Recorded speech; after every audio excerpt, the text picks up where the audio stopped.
Only good news, দেশের খবর দেশের মানুষদের জন্য।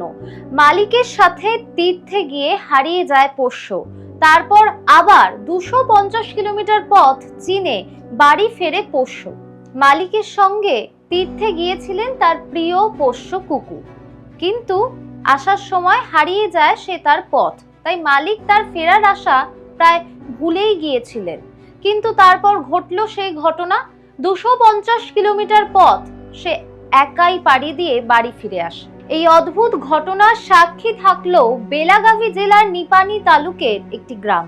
গ্রামবাসী পোষ্য কুকুরটিকে মহারাজ নামে চিনত এবং খুবই আদরের ছিল কুকুরটি। তীর্থে যেতেন তার মালিক প্রতি বছর পায়ে হেঁটে, তাও আবার 250 কিলোমিটার পথ। মালিকের নাম কমলেশ কুম্ভর। এবারও তিনি তীর্থে গিয়েছিলেন, তবে সঙ্গী হয়েছিলেন তার সেই মহারাজ নামক কুকুরটি। তারপরে ঘটে সেই ঘটনা।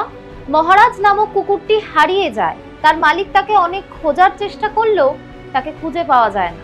তাই স্বভাবতই তার মালিক বাড়ি ফিরে আসে। বেশ কয়েকদিন চলে যায়। তার ফেরার আশা তো তার মালিক ছেড়েই দিয়েছিল, কিন্তু হঠাৎই তার কুকুরটি ফিরে আসে।